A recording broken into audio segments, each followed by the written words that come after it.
Hey, everybody. Happy Tuesday. I think it's a Tuesday. Tuesday. We are Yes, here. Tuesday. Yes, it is. Nobody knows what day it is anymore. I know. It's always a surprise.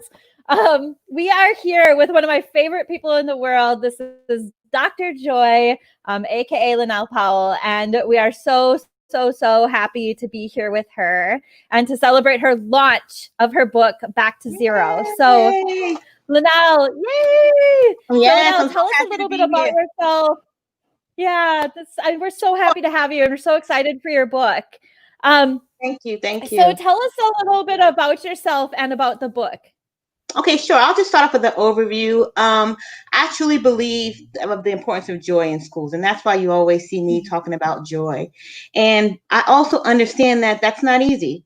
Joy takes work. So you'll hear me talk a lot about joy work, and that, it's not happy, joy, and we go to work skipping and skip to my loo, it's challenging. And so a lot of what I talk about is really how do we sustain joy through all the challenges. And one of the things I wanted to talk about is coping skills, because not only do we need them as adults, but our kids definitely need them. And how do we support our students with coping skills? So Back to Zero is a book of basically coping skill strategies. I wanted something that teachers could use in their classrooms, just an easy kind of friendly tool that can talk about challenges just in a nice, empathetic, and loving manner. Because it's not easy talking about challenges in school and how to respond to it. So I wanted to find a way for teachers to present it, not as an intervention, which is sometimes what we do, but just as a way to build the classroom community overall, because all kids need, and adults need, support with navigating challenges. We could all use a few tricks and tips. Yes. So that's what this book is about. It's about getting back to zero when we feel like we've reached a level 10. Yeah, and I love so much of what you talk about for so many reasons. First of all, I love that you recognize that being joyful is not always easy. And I say kind of similar things with engagement, right? Like it actually takes work, and it feels like it shouldn't take work to be joyful, but it does. It's a mindset and a focus, and a lot and of an times intention. You're doing it intentionally. Yes. Yes, absolutely. And sometimes, especially if you're dealing with someone who frustrates you, or, like you said, like you don't have those coping skills, being joyful, being all the things that we want, kind, joyful, engaged, like all of those get tough. And so I love to hear you talk about joy because of that, because you're so realistic and so down to earth with it. I love that. Yes. So just kind of going into some of the questions for an author interview, like what was the inspiration for this book? Well, the inspiration was kind of personal. It was very personal. A couple of years ago, I wrote this, but I wrote it for my own child because he was struggling with school. My husband and I, we were the parents that would get the call that our child was having a meltdown. And it was hard. It's heartbreaking as a parent to see your child go through that. And so we were trying to figure out, what do we do? How do we help him navigate school? And then trying to build that relationship with the schools can be difficult. And all my educator friends know out there, as an educator, it's hard to take that educator hat off and put that parent hat on sometimes. And we are the biggest advocates for kids, but sometimes we don't slow down and really figure out how to navigate our own school, our own kids in the structure in which we work and lead. And so we had a challenge. We were challenged doing that and building relationships with educators. And we had to teach ourselves just about how to help our son. And so I started reading books. I started reading books by Ross Greene called like Lost at School and The Explosive Child. And he would always say that children would do well if they can. So that made me understand that we had to teach kids about coping skills. It didn't come naturally, just like things don't come naturally for us. And so I wanted to write this book as a way not only to help my own child, but to help teachers provide students with strategies.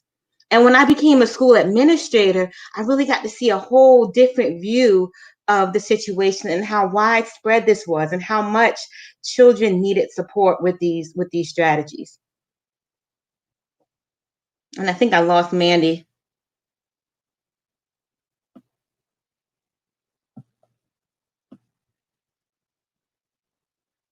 Hello. I think we're having little technical issues here. So I'll just say hi to some people that have joined us. Say hi to Carly and Melody. Thank you so much for showing up. And Sarah, our publisher, thank you so much. I'm really grateful to have this opportunity to share this work with EduMatch, and just to have this opportunity to share this and be a part of the EduMatch family. I'm really excited about that. I'll share just some more about this, about my books, and how I think that it should be used in the classroom setting. A lot of times when we think about coping skills, we reserve it as sort of an intervention type of thing. You know, we wait for the big meltdown to happen, or we wait for the big behavior challenge to occur before we start teaching kids about coping skills.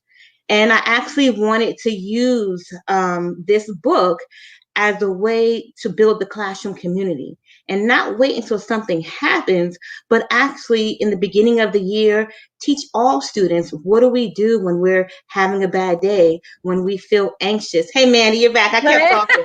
You are amazing. Thank you so much. I'm so glad it kept working for you. My entire network just went out. I said hi to a few people, then I went to the next question. You are amazing. I love you. I was just saying how I wanted to see the book used in classrooms. Oftentimes we use coping strategies as an intervention and not as a way to build the classroom community. When kids enter our classroom, we know that they all come with different challenges, just like we come with our own challenges. So how can we, as a classroom community, respond to these challenges with empathy and love? So that's how I see this book being used. And Melody's being nosy and asking for some pictures of some illustrations. So I'll just kind of show you. I wanted it to be kid friendly and just heartfelt, and just a way to teach it in a manner where everyone could embrace it and not forget the idea. So I wanted it to be unforgettable, and I think that's what I created here, and I'm really proud of it. Yeah, I'm just so excited for you. So why don't we have a couple minutes? Why don't you do a reading for us now? Because I'm so excited. So one of the things that I love, for those of you who haven't joined an EduLaunch before, is one of the things that my favorite parts is doing an author reading. And so Dr. Joy is going to read just a part of the book for us to give us an idea of how it sounds. And so whenever you're ready, go ahead. Okay, sure. I'll read the first 4 pages, which is kind of the beginning of the book and the set off for how it goes into the strategies. Now, can everyone see it? This is like... hang on. I'm going to do this. Okay. See if I can get you in there. Okay, here we go.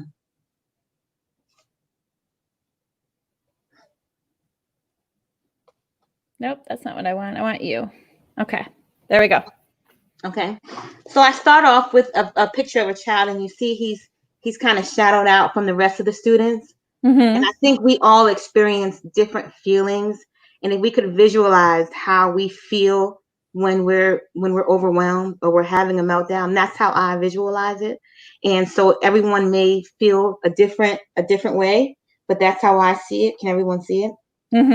It starts off, and then you see different things in the pictures, which when you're reading to your kids, just point out, what do you notice about the picture? What do you notice how he looks different from the rest of the class? Or what do you notice other things in the illustrations to show that he's not really feeling himself?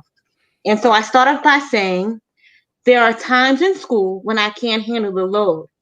It feels like my brain is going to explode. I'm reaching a level 10, a very scary space. I need to get back to 0, a much safer place. And so I wanted to really, and that's all I'm going to read. I wanted the readers to understand that when students reach a level 10, it's just as scary for them as it is for everyone else in the classroom. And they need to feel safe at that moment. And so I wanted to come across that students are not just showing out. They're not just doing this to, upset the whole class. At that moment, it's just as scary for the students as it is for the rest of the class and the teacher as well. Yeah. And that's, I think that we get so caught up in the behavior that we forget that piece of it, right? Like if they're crawling under desks, it's not because they feel safe. You know, like it's those types of behaviors that show that they don't feel safe, even if it feels like they should because they're at school and nobody has hurt them. And like psychological safety is an entirely different concept. So yeah, I absolutely love that. And as I was putting this together, I think back to my experiences as just, you know, navigating school with my child. And I remember a phone call that I had when my son was having a meltdown. I remember the first thing the administrator asked me was, is there anything going on at home? And I thought to myself, that is the absolute wrong question to lead to a parent with. But don't get me wrong. I had asked that question hundreds of times, you know, as a teacher, as an administrator. It was like my go-to question. And it wasn't until it happened to me that I was like, wait a minute, you know, what is happening in school? You know, what occurred? Give me some information about so we can kind of figure out. So I had to realize that I had to create a partnership with the school because we had to learn together about how to help students. It's just not one cut and dry black and white way. We had to learn together. And that was the most valuable thing I've learned from this whole experience. And then as an administrator, just to see like a wide view of this situation was just a whole nother level of learning that I did. And it's important that these things that we learn don't just come naturally. We don't just know these things off the top of our head. We have to dig into professional learning. We have to dig into books. I started reading books by Ross Greene because I needed to know not only how I can help my own child, but how I can help students, how I can help teachers, how I can give them good feedback when I was sent to their classroom to help students with meltdowns. Yeah. And I think, you know, there's a lot of, you know, in particular right now with us going back into the school, there's a lot of blaming going on between teachers and administrators in the state and parents and administrators and parents and teachers. And there's a lot of, and we need more partnerships because it's not about blaming people. And you know, I have one of my certifications is in at-risk, right? Alternative ed. And throughout that whole program, the only thing I was taught was how to implement a behavior plan. Never how to dial in to what the behavior was in the first place. Never strategies to be proactive with the student. Like SEL in general should not be a specialized program. And it also should not be used as a way to mitigate behavior. Or exclude kids kids from, you know, the general activities that are going on in the school. Yes, 1,000%. And what it is addressing social emotional skills and support and learning. That is a way to help our kids be healthy and happy. All kids. It is not a way to control their behavior. It is not a way to, you know, to, like you said, any kind of exclusion. But we are not taught that. No. And I wasn't taught that I was part of the problem. Right. You know, I was only ever looking at the students, but there were times when I started reading and really looking into student behavior and how to help students cope. I would walk in classrooms and say sometimes, man, I just made that situation 10 times worse. I could tell when I was making something worse. And sometimes it was too late to, you know, dial it back. But, you know, you win some, you lose some. But I had to admit that sometimes I was definitely part of that problem. Yeah, absolutely. Well, we have a couple of your guests on here. And so we kind of paired some people up. And so I'm going to call in since they're here, Dr. Paulette France and Dr. Bevan, I hope I said her name right, Rainen first. Yeah. Because they're here to visit. So they're knocking at your door. So I am going to let them in.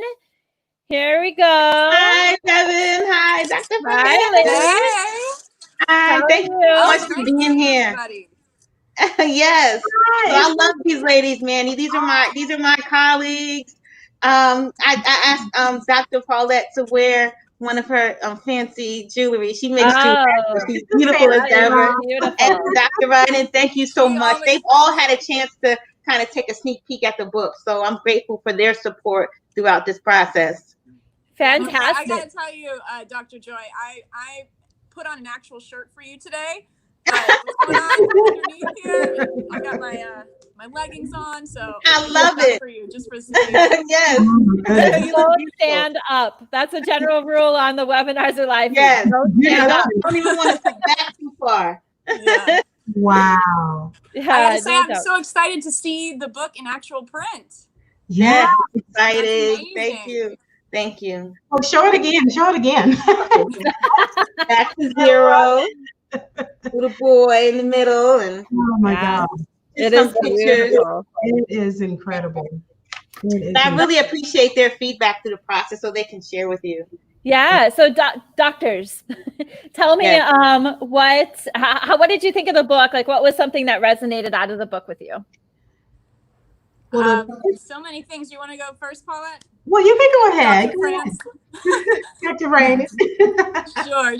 I think for me, I've been an educator for over 15 years, and I spent the majority of that in elementary. And I had so many kids, usually maybe one, maybe more per year, who just struggled with some big emotions at times. And I think this book is just amazing because it helps kids handle those big emotions. It really empowers them, provides a lot of strategies for them to use. And it's not only helpful for students, but I mean, as teachers, we're always looking for this kind of thing. And as parents, sometimes, we're struggling and we want to be empowered with strategies. And that's exactly what this book does. It does so in a kid-friendly way. It's heartfelt, it's respectful. And now more than ever, especially with this pandemic, we're going to be heading back to school, and there's going to be a lot of issues, social emotional issues. And I think this book could just be an incredible resource. So I'm very, very happy to see it all come to fruition. It's really, really exciting. I think it'll be great for everybody. It definitely will. I just jumped off our school board meeting, and there are so many people that right now are experiencing so many emotions around school restart. And so, if the parents are feeling this amount of stress and the strain, the emotions that are coming with how we're going to restart school. And so no matter which way we go back, how we go back, that stress that the parents are feeling are inevitably going to fall upon the students that are in their homes. And so they need to have a way to be able to explain these emotions to the children. So even if you're, it looks like it was written for more of an elementary student, but if you have a middle age student, if you have a high school student who's struggling with some emotions, having some quick, simple strategies that you can go to that's not filled with theoretical language, that's what we need right now. We're listening to a lot of things that are coming at us from the left and the right, the front and the back. And we need some simple, go-to, tried and true methods that our families can use, that our teachers can use, that our churches can use when they're working with people, to give them an opportunity to say, I need to take a breath. I've made it go all the way to 10, and then I need to dial it back to 0 so that I can feel good again inside. And I think this is what this book is going to do, not just for schools, but for families in general. That's amazing. That's amazing. I love what you said.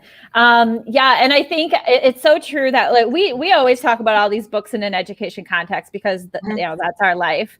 But it really is for like you said, Dr. France, like it's churches, it is synagogues, it is community centers, it is families. Like so many people can use this as a way to talk to their kids without talking at their kids. Exactly. Which is different, of course, we know. And so it definitely will be helpful in those types of situations. So, and I really would be, especially in the climate that we're living in, I really would be remiss if I didn't bring up the fact that we have grave disparities in discipline. So therefore, we have disparities in how we respond to challenging behavior. And so that's why book is so important too, because we need to level that playing field when we're talking to students, because these apply to all students sitting at the table. And so that's something that I think is key when we're talking about coping strategies. How we present what we say as anger for certain students, we may say as a meltdown for other students. So we need to make sure and really do professional learning of the language that we're using, how we're using resources with all students. So there's so much, and I understand that it's a read aloud, but there's so much professional learning in this resource. It absolutely is. And even if you're, you have pre-kindergarten students who are expressing big emotions for their little bodies, having a way to sit down with them, and they may think it's just a read aloud that you're doing, but really and truly you're having those conversations and then getting them to share with each other. And what are some other things that you could do? And so having them even add to the conversation. A lot of our students who have multiple discipline referrals in the intermediate grades are those students in kindergarten who could not learn or did not get those strategies taught to them as they were in the younger grades. They didn't learn those strategies then, so they still don't know. But we say, if you don't know your multiplication facts, we're going to teach you. If you don't know geometry, we're going to teach you. If you're struggling reading, we're going to teach you. But when it comes to behaviors and trying to learn how to control where we are and in our spaces, then what we do is we punish. And we need to not punish. We need to make sure that we're given strategy so that, it's survival for our students who don't know how to control their behaviors or don't know how they're feeling. We need to be able to give them some really concrete strategies to use. And we can help parents. Definitely, for me, my language changed with parents. So sometimes when I was dealing with parents as an administrator and they were upset at their child, like when you get home, like they were upset. I could change my language and not want that for the child, but to say, you know what, he's not giving us a hard time. He's having a hard time. I'm like, is this coming out of my mouth? It changed. Like your whole concept changes when you really think about this with empathy and love. It just changes. It really touches me, this topic. So right, your it's the whole Maslow before Bloom concept. Yeah, I think it's just a really great book because we have students who escalate and it gives them strategies so that they can de-escalate, and teacher and parents can help them do that. And just the overall age range, like I'm about to have a 3-year-old, and this would work for him. Some of the strategies I can definitely see him using, but even as an adult, some of the strategies I can use myself. So I think there's incredible opportunities. Yeah, that is amazing. Well, ladies, thank you so much for joining us. Thank you. I Thank you so much. appreciate you showing up at Dr. Joy's party. So that is so much fun.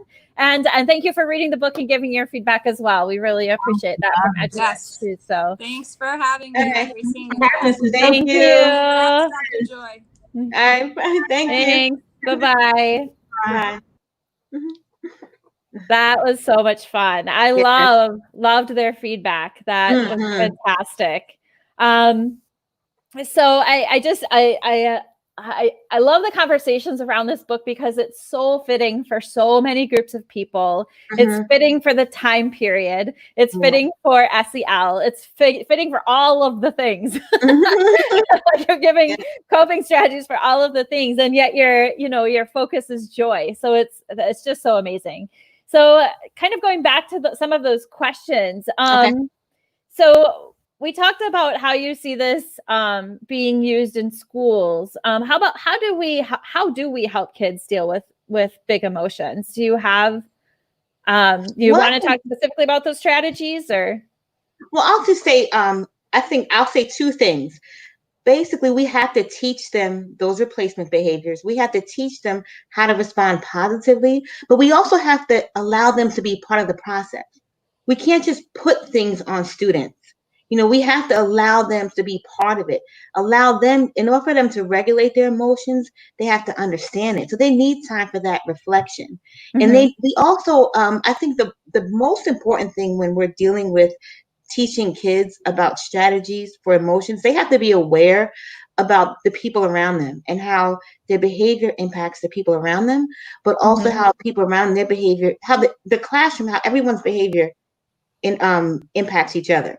And I think that's important to teach as a whole class, not just looking at the class list with the kid with the most discipline first from the last year and thinking that they need to be taught, or when something happens, we're sending them to the counselor and asking the counselor to do groups.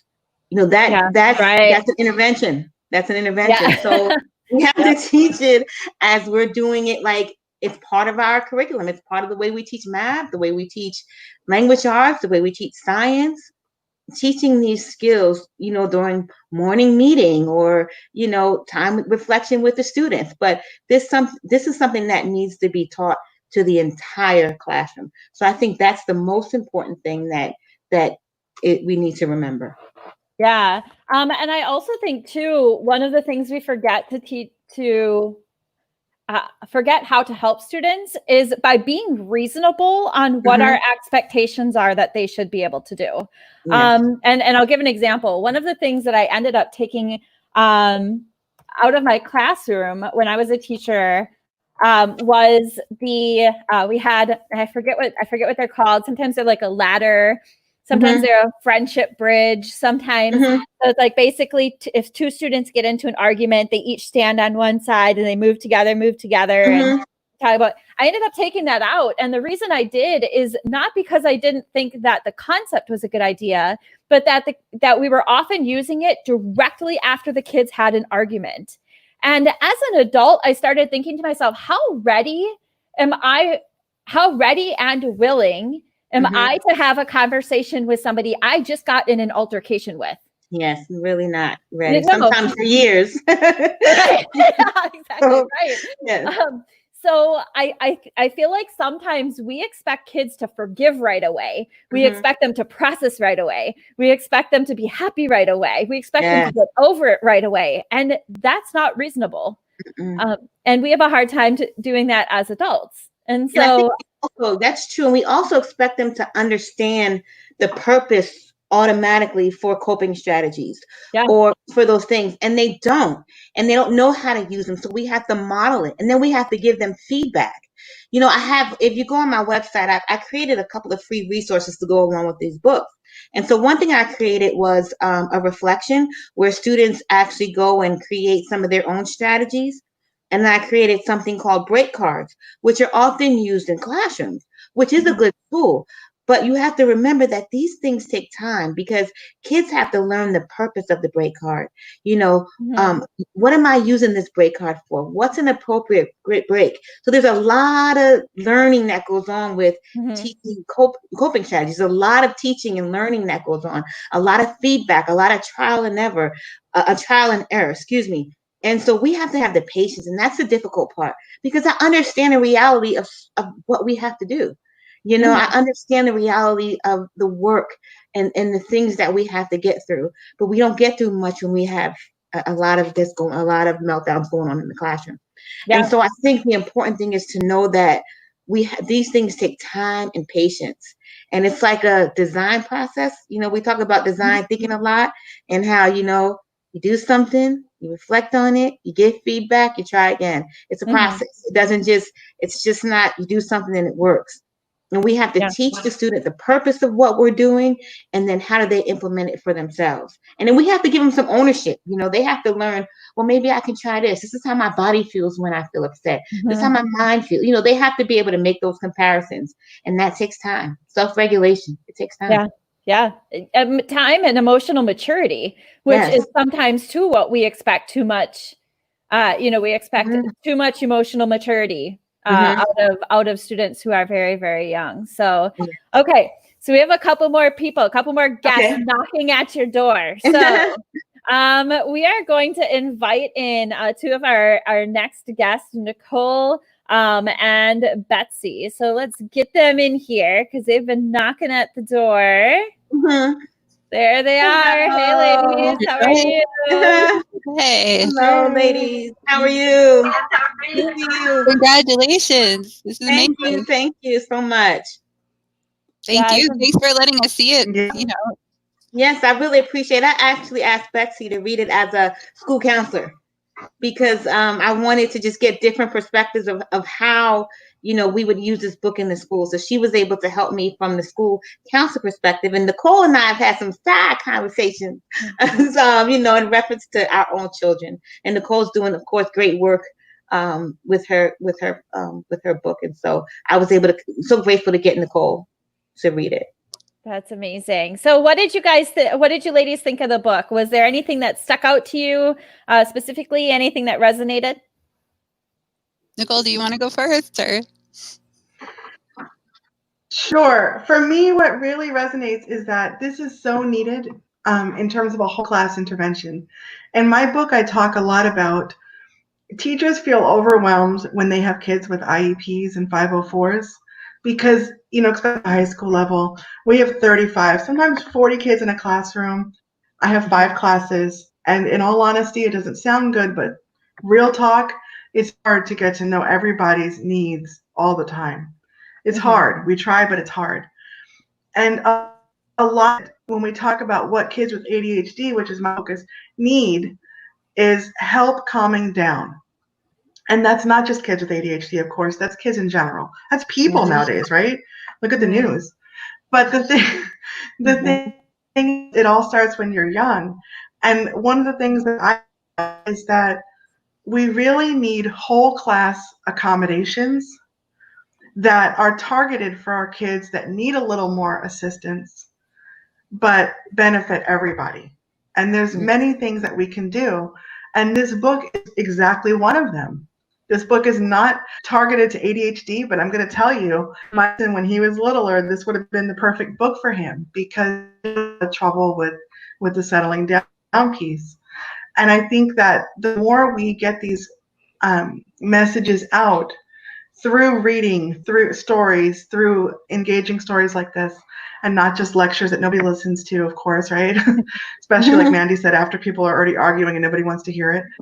I think that these kind of things help all of us, help classroom communication, classroom culture, and proactively head off, hopefully, a lot of those discipline issues that you guys were talking about earlier. Because really, I want to say, I don't know the statistics or anything, but probably most discipline problems really stem from emotions that people don't know how to cope with. Yeah, absolutely. And discipline problems and honestly issues between adults. It kind of is the same thing. The root cause is people don't know how to deal with emotions. So yeah, absolutely. Nicole, how about you? What did you find in the book that you loved? I'm sorry, did you? I think she means Betsy. Oh, I'm sorry. It's all good. No, it's definitely, like, from a school counseling perspective, I am often the place where kiddos who are having a hard time go and seek that kind of respite and seek that kind of, understanding. And from my viewpoint, it's always been like the kids having a hard time. It's not that they're giving us a hard time. And we've got to figure out what it is, like you mentioned the Ross Green stuff, what's the skill that we need to figure out here? Like, what is it that we're missing or not connecting? And we ask, like you're saying, like we ask little children to do things adults have a hard time doing, which is controlling their behavior and controlling their emotions or regulating themselves and really thinking through a situation before they react to it. So I love, what really stood out for me is that there's finally a book to sit down with a child with who's having that moment that says, hey, this is what that moment's up. Like, there's a book about it and I can share that book with you. And like, it totally normalizes that situation for them, right? Like when they see that there's already something that's made just for that kind of situation. And then to be able to kind of follow in the story, I love how the illustrations are the silhouette of the child because they feel so disconnected from their true selves when they're in that moment. And then it evolves through using all of the different strategies. And then the child is again once themselves. And you see the illustration at the end all come together. It's beautiful. I love how it's done, Dr. Joy. Oh, thank you. Thank you so much. I can't wait to use it with my students. And I love how Nicole just said, too, that it has to be something that's also, like, not just in the counselor's office or not just in the principal's office, but it has to be something that's used with the classroom as well. And not only will that give a sense to the child that, you know, it normalizes the situation, but for the other students in the classroom who have big feelings too, for them to understand that there's these choices, and for other kids who maybe sometimes don't have those situations happen to them, for them to have some empathy for that child who does. Yes. Yeah, I even think for the kids who maybe don't, the kids who have big That's emotions, a really key piece. but their big emotions make them shut down. Not necessarily explode, right? So like I was that kid. I was the quiet kid who when I had a big emotion, like I shut down. I didn't talk to people. I didn't necessarily cry. If I did, it was in the bathroom, like it was, I was a kid. So my 10 would actually be the shutdown piece. And so I think also just talking about it from the standpoint that 10 looks different, Yes. but gives people that common language to be able to talk about it as well. It's like there is a point, like everybody hits 10 at some point. I've hit 10, the teachers hit 10, that your friends have hit 10. So like how to come back from that. And I love what you said about how it normalizes it, because when there's a book about it, it feels normal to kids. And Betsy made a good point about the respite, how students come to you for a respite. And I often feel like when students are having challenges, they never escape their challenges from previous years. And it feels like they may get a respite from it, but it always seems to come back. And so I really want to change that culture, change that idea that this carries this idea of they were upset and had a meltdown, that it stays on them forever and ever, because we don't want that done to us, our mistakes, or our bad moments, which I know I've had many. So I wouldn't want someone to continue to, I wouldn't want to have to carry that, I want a way out. And I think I wanted to write this book to help kids who have that, who feel like they only get a break from their past, to get a way out. Yeah, that's such a good point. Because as adults, like, God forbid somebody write everything we've ever done wrong and then have us carry it from boss to boss or job to job, or, first date to first date, that we have to hand over every mistake we've ever made and have them judge us based on that. And that's basically what we're doing every single time. Our students who struggle with behaviors go from year to year to year. They just never really get a fresh start. It can feel like. So I love what you said. There definitely has to be something different that we do if we're going year to year to year to year. We wouldn't let a child not be able to read from year to year to year to year, right? We would have to stop that at some point and say, what skills do we need to introduce here? So I love that you've introduced so many different ways and strategies for us to be able to introduce to them. The book is fantastic. All right, ladies. Thank you so much for joining us at the party. Thank you for coming. Thank you. Hope you had a good time. Awesome. Thank you. Thanks for joining us. Thank you for having me. Congratulations. All right. Thank you. Bye-bye. Bye. Thank you for having me. Okay. So much fun. Oh my gosh. I love this. So, so many of, as educators, so many of our children have been through these type of circumstances, and so I think it really touches home for a lot of us. Yeah, absolutely. Because we're all I feel like we feel all in the same spot, whereas we all have kids that struggle this way. Yes. And none of us are really taught how to deal with it. I didn't have a class in college on what to do with students who struggled emotionally. And so, I agree. We need outside resources. We need support in different ways. So we talked about this, that we hit on this question a little bit, but I want to talk about, how do escalated teachers de-escalate a student? Well, in my opinion, they don't. And so, that's the thing, you don't. It's difficult when you're up here and you're trying to get a student to come down. That's difficult. I used to be able to tell, as an administrator, the way a teacher was describing the situation to me, how upset or escalated they were. And sometimes I would only imagine how that interaction was between the teacher and the student. And certainly I'm not blaming teachers because this is difficult and this is a learning curve for all of us. But I would definitely see that the struggle we have with our initial responses when children are having a meltdown. And that's something that we have to learn, that we need someone who behavior specialists who deal with this, who, you know, that can teach us, sometimes model it in our classrooms for us. You know, books that are out, like I said, the Ross Green books are amazing. So this is professional learning. It's not something that we can just pull up off the top of our head. This is something that really takes us learning. It's a big learning curve.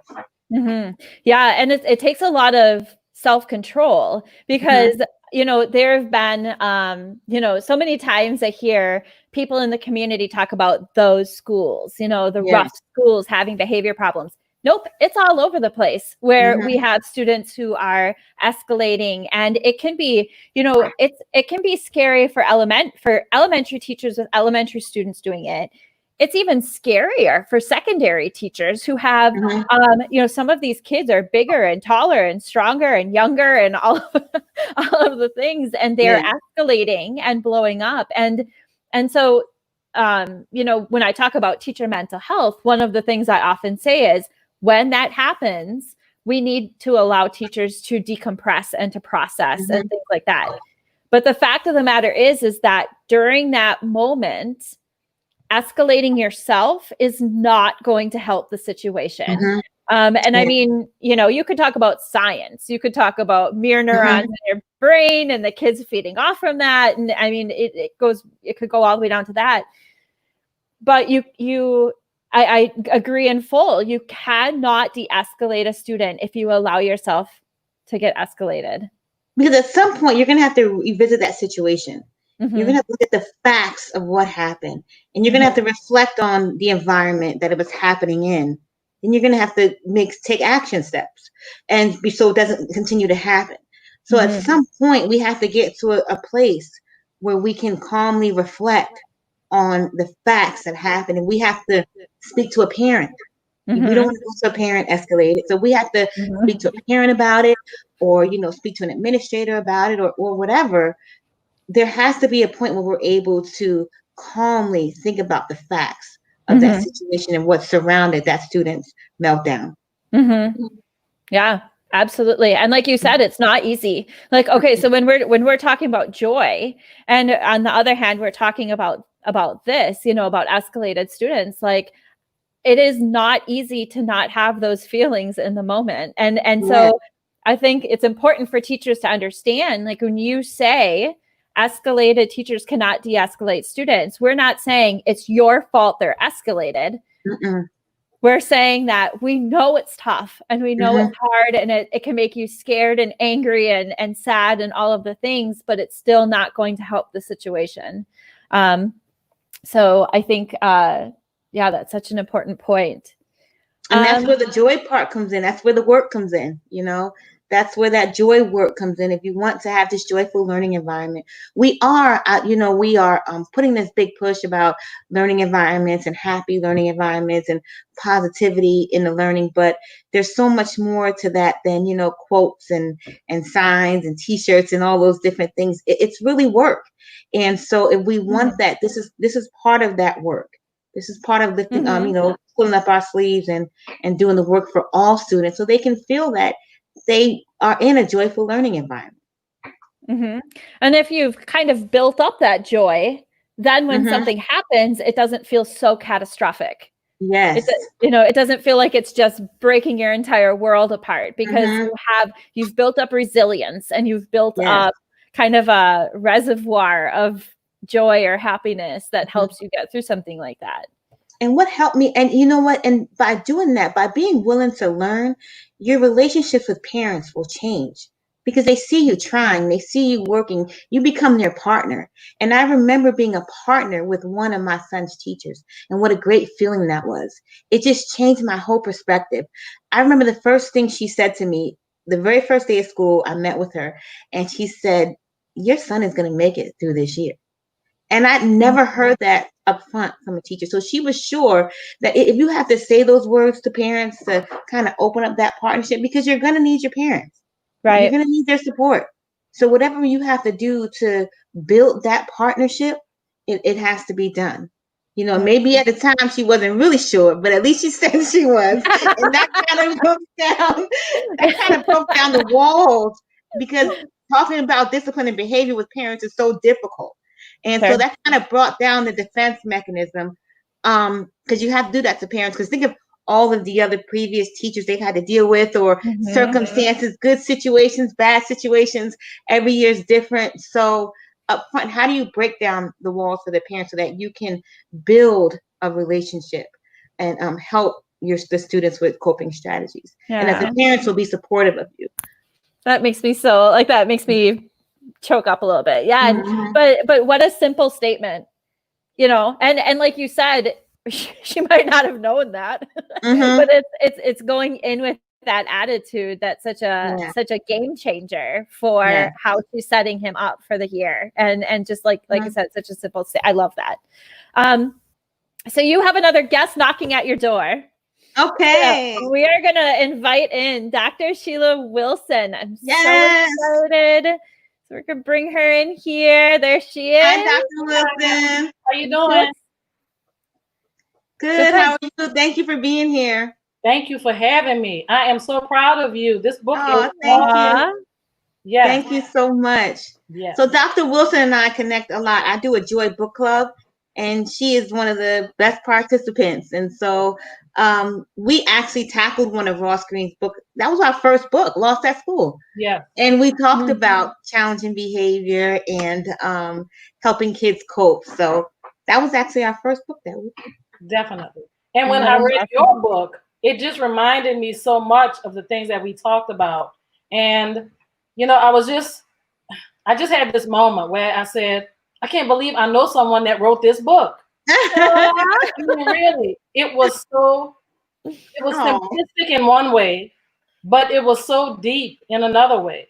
And I mean, just an awesome job. When I read the book, I just saw so many things. I saw the work of restorative practices and how important that is in schools, and how kids are often misunderstood and I don't want to say diagnosed, but I've seen so many teachers label a child, you know, as a behavior problem, and not realizing, or maybe not taking the time to actually consider that maybe it's something else, that maybe we need to dig a little bit deeper. So I saw that at play. I saw this character that was very self-aware. He was very aware that he was at a point that he needed to bring things down. And he had strategies to do that. And I'm looking at all these strategies and I'm thinking that these are things that our kids can do. They don't need someone to help them with these strategies. So it was just lending so much insight into how a child feels, and just maybe looking at things from a different perspective instead of just, you know, quickly judging a kid for their negative behaviors, just dig a little bit deeper.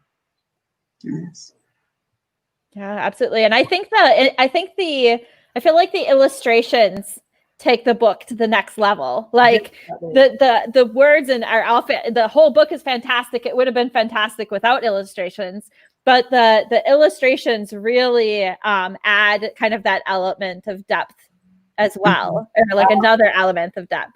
So, I think just for me, when kids have meltdowns, they don't feel themselves. You can see just the difference in their whole spirit that they bring to the classroom. And so that was the transition that I wanted to really show in the book. And so I'm glad that you see it, because that was really what, you know, I wanted to see. But I also wanted you to know that there's hope, that we can teach kids how to feel themselves. And that's important. Definitely.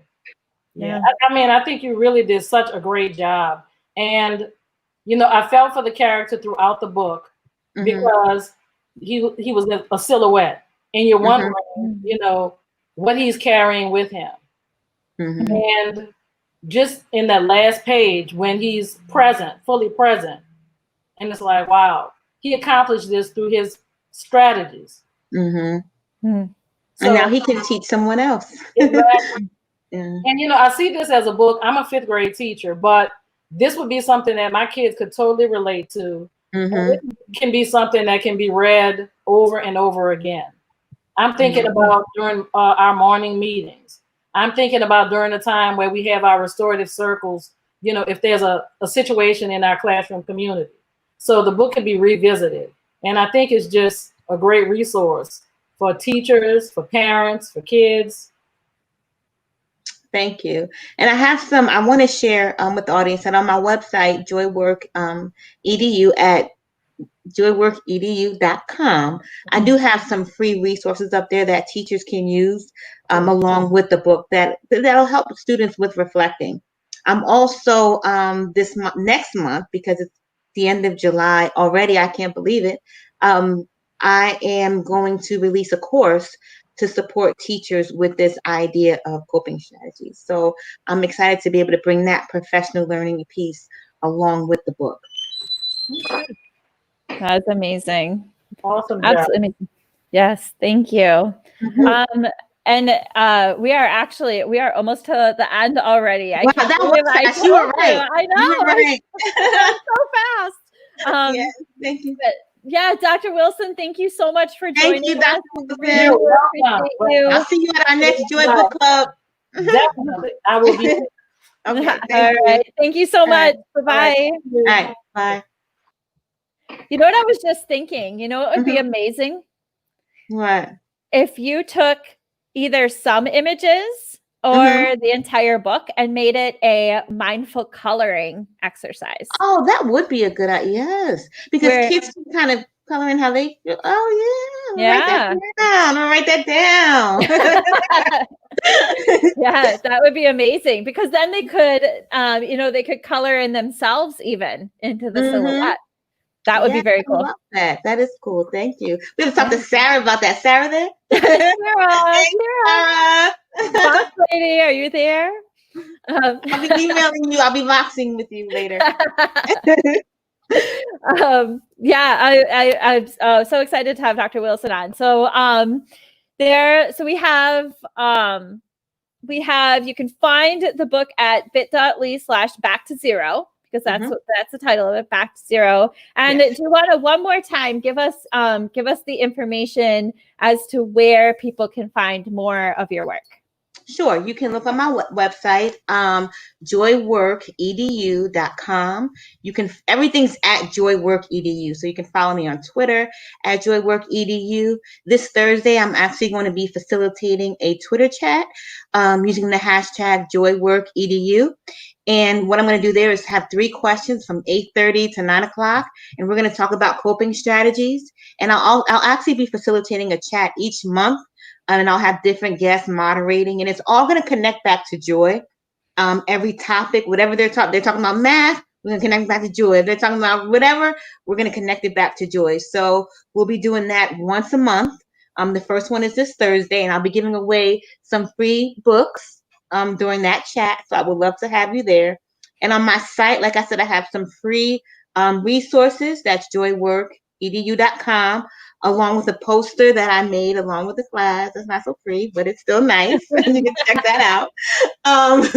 Also, the course that'll be coming up, you can check back there for the course. I'm also working actually on another book with EduMatch. It's all done and ready for reading and editing, called Joy Works. And that's more of a professional learning book, woven with some stories from some amazing educators that I have met. And my Facebook page, did I say that? At JoyWork. You did not. EDU. Check that. I try to do some updates and regular updates there. And just excited about bringing this joy work to education. I'm very passionate about it. And it's just, I feel called to do this. You know, there's so many things that I want to do. There's so many things that we all want to do. And I had to find this lane, and joy is my lane. And so I just hope that everybody finds something that they're so passionate about to bring to education, because we need it. And right now, for me, that's joy. And I feel like joy can make an impact on everything in education. Oh, my friend, I just love you. I love you so much. I could listen to you all night, but we have to pick book winners. Book winners. So that's fun. So do I do it now? Because what I was thinking I could do is maybe have some, people respond to a coping strategy that they use, and keep it in the, and put it in the comments, and then I can choose. Yeah, absolutely. We can do that for sure. Okay, so we can do that. yeah, we'll just make it up as we go. So if you are in the comments, go ahead and write down you want them to write down a coping strategy that they know that they use that would be useful, you know, in a challenging situation. What's their go-to strategy? Maybe it's take deep breaths. I don't know, whatever it is, count to 10, but whatever their go-to strategy is, you can be more creative. You don't have to use those, but those are just some ideas. And then we can pick someone. Perfect. So yeah, so go ahead and put those in. Do you want to pick now, or do you want to give it a couple days and then go back through the comments? I'll go through the comments and then I'll give it a couple days. All right. But if you're watching, do it now, because maybe the people who are watching can get like an extra bonus. Yes, absolutely. Absolutely. How about if I pick one tonight and then I'll pick one in a couple days? Perfect. All right. Let's do that. One tonight and then we'll pick one in a couple days. Perfect. So you guys have 4 minutes to get these in, and we'll then go we'll go ahead and pick one winner and then one in a couple days. So you are entering in something that you use for a coping strategy you've used or you've seen used, something that's effective, some kind of idea that other people could take. Make sure that if you have not okayed StreamYard on Facebook, that you do put your name as well, because it only comes up as Facebook user. So somebody just put my go-to is Squeeze Play-Doh. Please, if you could put that again and put your name in there so we know who you are, that would be fantastic. It's a little glitch in StreamYard and Facebook. And so we have about 3 minutes. Can you give us a little bit of a kind of a rundown of your new book that's coming out, the PD book around joy? You went into it a little bit. Can you give us a little bit more on that? So it's really, I started thinking of times in my career as an educator, and I've been doing this for over 20 years, and started as a classroom teacher, and then I worked in central office, and I've been an administrator, and I was thinking about those times when I lost my joy and how I always seemed to put it on the role or the people, or, I didn't know what it was, but I just wanted it to leave, whatever it was. But I never really took time to take charge of my own joy.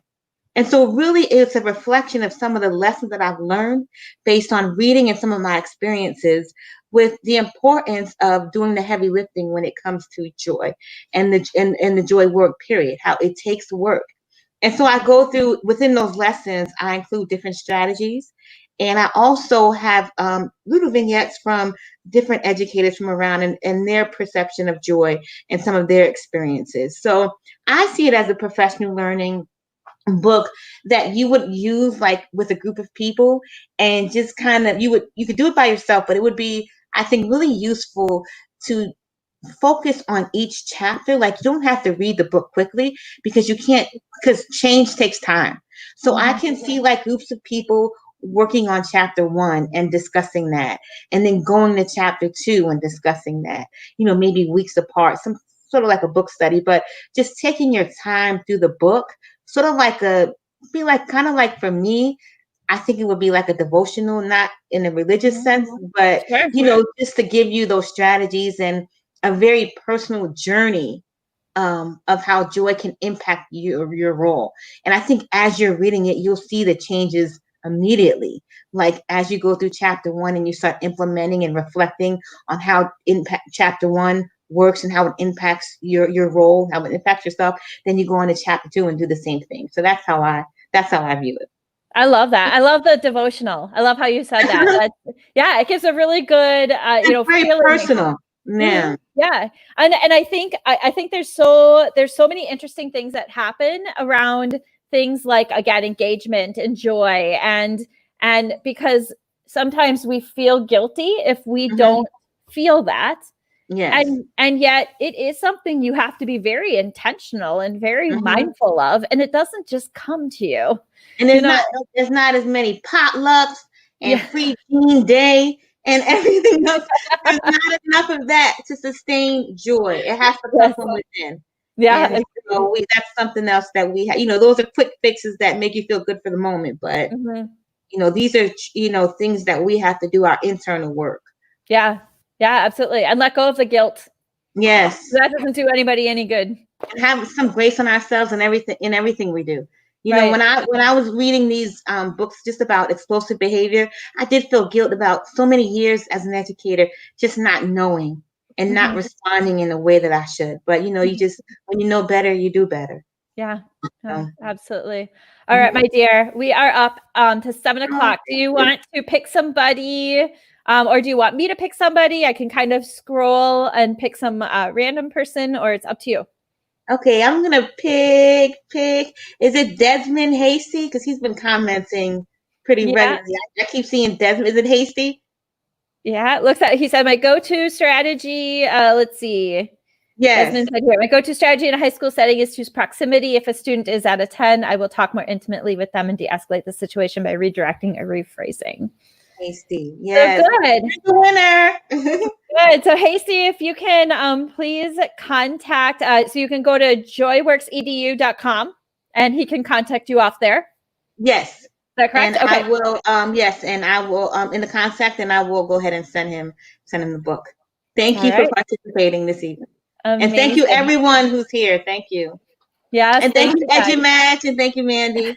Oh, you're welcome. I would spend every night talking to you at this time if you want. We can just set a time, 1 hour right now. Okay, if I can get the house working right. We'll see. Everyone's upstairs like, on pins and needles. Yeah, don't breathe. Yeah, don't say nothing. Well, I just adore you, my friend. Congratulations on your book launch. I'm so happy for you. Thank you everyone.